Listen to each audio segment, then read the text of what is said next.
태주가 피아노를 치는 상가 지하 연습실에는 늘 구석진 자리에 앉아 눈을 감고 음악을 감상하는 노인이 있었다. 한때 세계적인 음대에서 교편을 잡았으나 지금은 치매 초기의 아내를 돌보며 소일거리를 하는 윤 교수였다. 윤 교수는 태주의 천재성을 첫눈에 알아봤다. 하지만 그가 더 주목한 것은 태주의 음악 뒤에 숨겨진 비릿한 생활의 냄새였다. 그는 매일 밤 태주를 데리러 오는 형 태성의 몸에서 나는 파스 냄새와 동생의 레슨비를 내기 위해 구겨진 10,000원짜리 지폐 뭉치를 건네는 태성의 떨리는 손을 놓치지 않았다. 태성아, 태주의 소리는 맑지만 너무 무겁구나. 아마도 내 어깨에 얹힌 짐이 건반까지 전달되는 모양이야. 윤 교수의 말에 태성은 그저 쓸쓸히 웃을 뿐이었다. 태주가 콩쿠르 여비 문제로 절망에 빠지고 태성이 목숨을 건 불법 경기에 뛰어들기로 했을 때 윤 교수는 이 비극적인 연쇄 고리를 끊기 위해 움직였다. 그는 태성에게 비밀리에 접근했다. 자네가 하려는 일이 뭔지 아네. 하지만 자네가 죽거나 크게 다치면 태주는 그 피 묻은 영광을 평생 견디지 못할 거야. 예술가는 민감하거든. 윤 교수는 자신이 평생 아껴온 올드 스테인웨이 피아노를 팔아 자금을 마련하려 했다. 하지만 태성은 고집스럽게 거절했다. 교수님, 제 동생은 제 손으로 보내고 싶습니다. 그래야 제가 나중에 아버지 얼굴을 볼 수 있을 것 같아요. 대신 제가 만약 잘못되면 이 티켓만 전해주십시오. 태성이 건넨 것은 피 묻은 지문이 찍힌 폴란드행 비행기표였다. 윤 교수는 그 종이 한 장의 무게가 태성의 생명줄임을 직감하고 조용히 안경을 닦았다. 경기가 열리던 밤, 윤 교수는 경기장이 아닌 라디오 방송국 조정실에 있었다. 그는 과거의 인맥을 동원해 태주가 생방송으로 연주할 수 있는 자리를 마련했다. 그리고 태주에게 속삭였다. 태주야, 지금 내 형이 링 위에서 죽어가고 있다. 내가 연주를 멈추면 내 형의 심장도 멈출 거야. 내 음악으로 형을 지켜라. 지금 이 순간 내 악보는 종이가 아니라 형의 맥박이다. 태주는 떨리는 손으로 건반을 짚었다. 윤 교수는 조정실 유리 너머로 태주의 연주를 지휘하듯 손을 저었다. 태주의 손가락 끝에서 겨울바람이 휘몰아칠 때 윤 교수는 실시간으로 경기 상황을 중계받으며 태주에게 기를 불어넣었다. 더 강하게. 형이 쓰러졌다. 태주야, 건반을 부숴버릴 듯이 쳐라. 태주의 손가락에서 피가 맺혔지만 연주는 멈추지 않았다. 윤 교수의 노련한 동료와 태주의 절규 같은 선율이 전파를 타고 경기장에 울려 퍼졌고 그것은 쓰러졌던 태성을 일으켜 세우는 기적이 되었다. 경기가 끝나고 태성이 승리했지만 최 사장의 무리들이 그들을 포위했을 때 윤 교수가 나타났다. 그는 혼자가 아니었다. 그는 미리 연락해 두었던 정재계의 제자들과 언론인들을 대동하고 나타났다. 최 사장, 자네가 오늘 건드린 건 단순한 복서가 아니야. 세계적인 피아니스트의 유일한 혈육이자 내 마지막 제자의 영혼이지. 이 모든 상황은 이미 생중계로 녹음되었네. 윤 교수의 당당한 위험 앞에 비겁한 도박꾼들은 물러날 수밖에 없었다. 윤 교수는 만신창이가 된 태성을 부축하며 말했다. 자네 주먹이 맺긴 하더군. 하지만 이제 주먹은 내려놓게. 이제부터는 내가 태주의 스승으로서 그리고 자네의 어른으로서 짐을 나눠지겠네. 폴란드 바르샤바 콩쿠르 결선 무대에 태주는 당당히 우승컵을 거머쥐었다. 시상식 직후 태주는 마이크 앞에 서서 떨리는 목소리로 말했다. 나를 위해 주먹을 휘둘러준 나의 형 강태성 그리고 내 음악에 영혼을 불어넣어 주신 윤 교수님께 이 영광을 돌립니다. 저에게 음악은 들리는 소리가 아니라 저를 지켜준 사람들의 온기였습니다. 무대 뒤편에서 태성은 윤 교수의 어깨에 기댄 채 펑펑 울었다. 윤 교수는 태성의 거친 손을 잡으며 인자하게 웃었다. 태성아, 보렴. 이제 내 동생의 악보에는 피 냄새 대신 장미 향기가 가득하구나. 윤 교수가 세상을 떠난 뒤 형제는 그가 남긴 유산과 태주의 공연, 수익을 모아 낡은 복싱 체육관을 전면 개조했습니다. 사람들은 의아해했습니다. 번듯한 예술의 전당 근처에 아카데미를 차릴 법도 한데 태주는 굳이 형의 땀 냄새가 배어있는 외곽의 낡은 건물에 집착했기 때문입니다. 그렇게 탄생한 선율의 집은 기묘한 구조를 가졌습니다. 건물의 1층은 여전히 샌드백이 걸린 복싱 체육관이었고 2층은 방음 시설이 완벽한 피아노 연습실이었습니다. 형, 밑에서 샌드백 치는 소리가 여기까지 들려. 그 리듬감이 내 메트로놈이야. 태주는 연습실 바닥에 귀를 대고 웃으며 말했습니다. 태성이 샌드백을 몰아치는 다다닥 소리는 태주에게 가장 정직한 박자가 되었고 태주가 위층에서 쏟아내는 베토벤의 격정적인 소나타는 아래층 아이들의 지친 근육을 깨우는 응원가가 되었습니다. 어느 날 선율의 집으로 의문의 소포 하나가 배달되었습니다. 그것은 오래전 태성을 벼랑 끝으로 몰았던 최 사장의 변호사가 보낸 것이었습니다.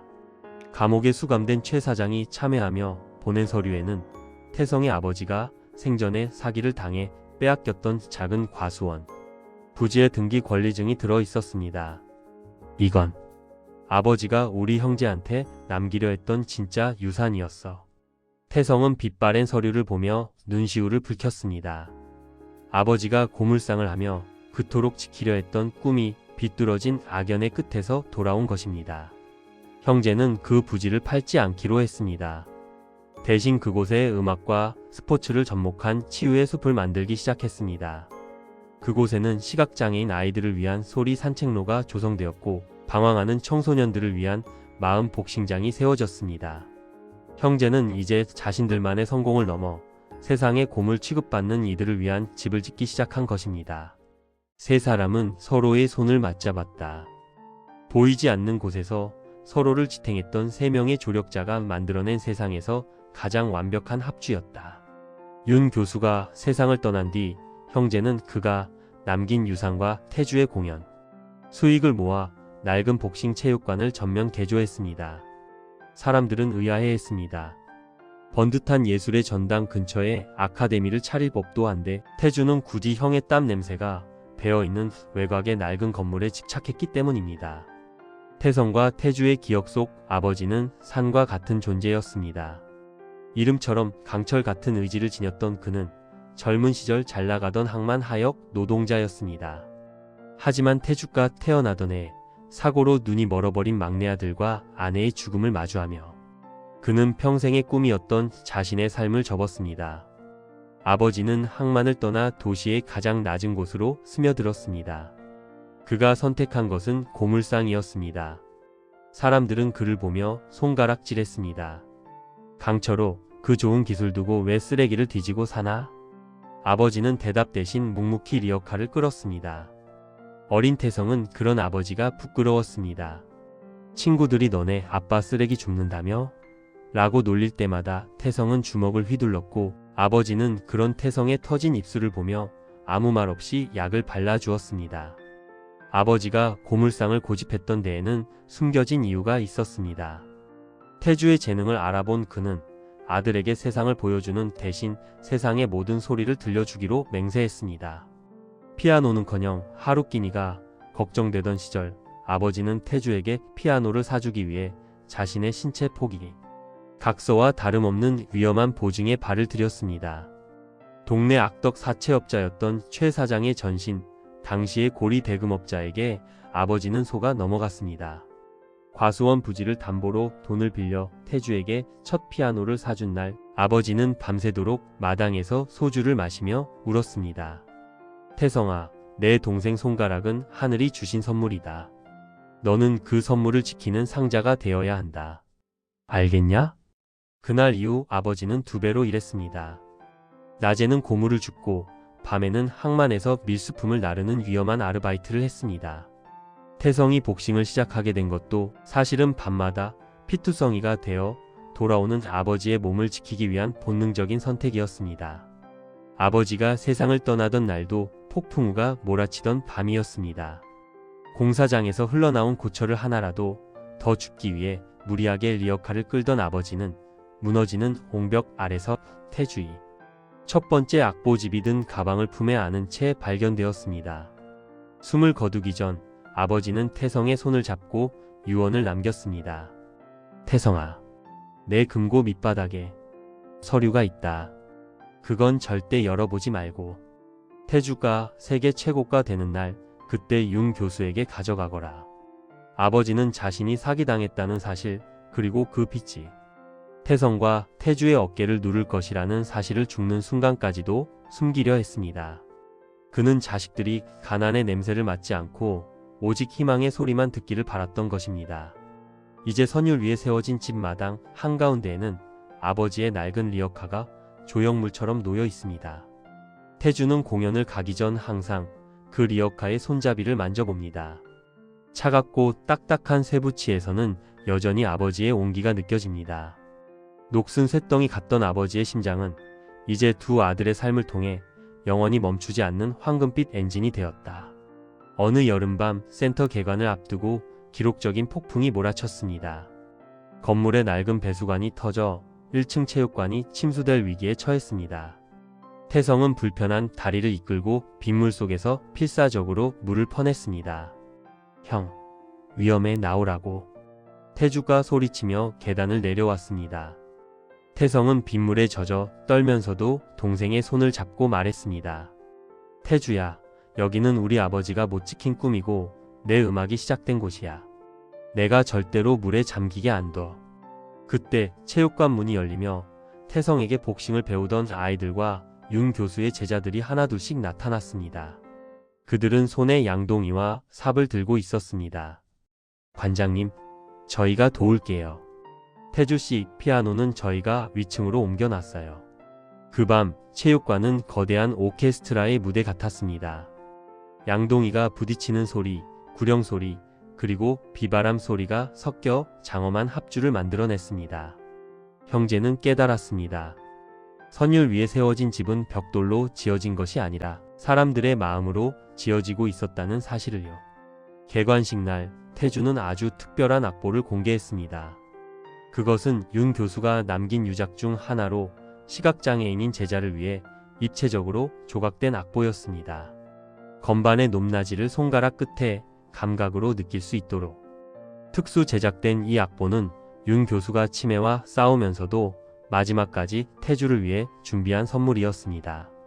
태주는 그 악보를 만지며 눈물을 흘렸습니다. 이 악보의 이름은 형제의 시간입니다. 첫 소절은 형의 거친 숨소리이고 마지막 소절은 우리가 함께 맞이할 내일의 희망입니다. 에필로그 영원한 조율. 이제 선율의 집 마당에는 아버지가 좋아하시던 능소화가 가득 피어납니다.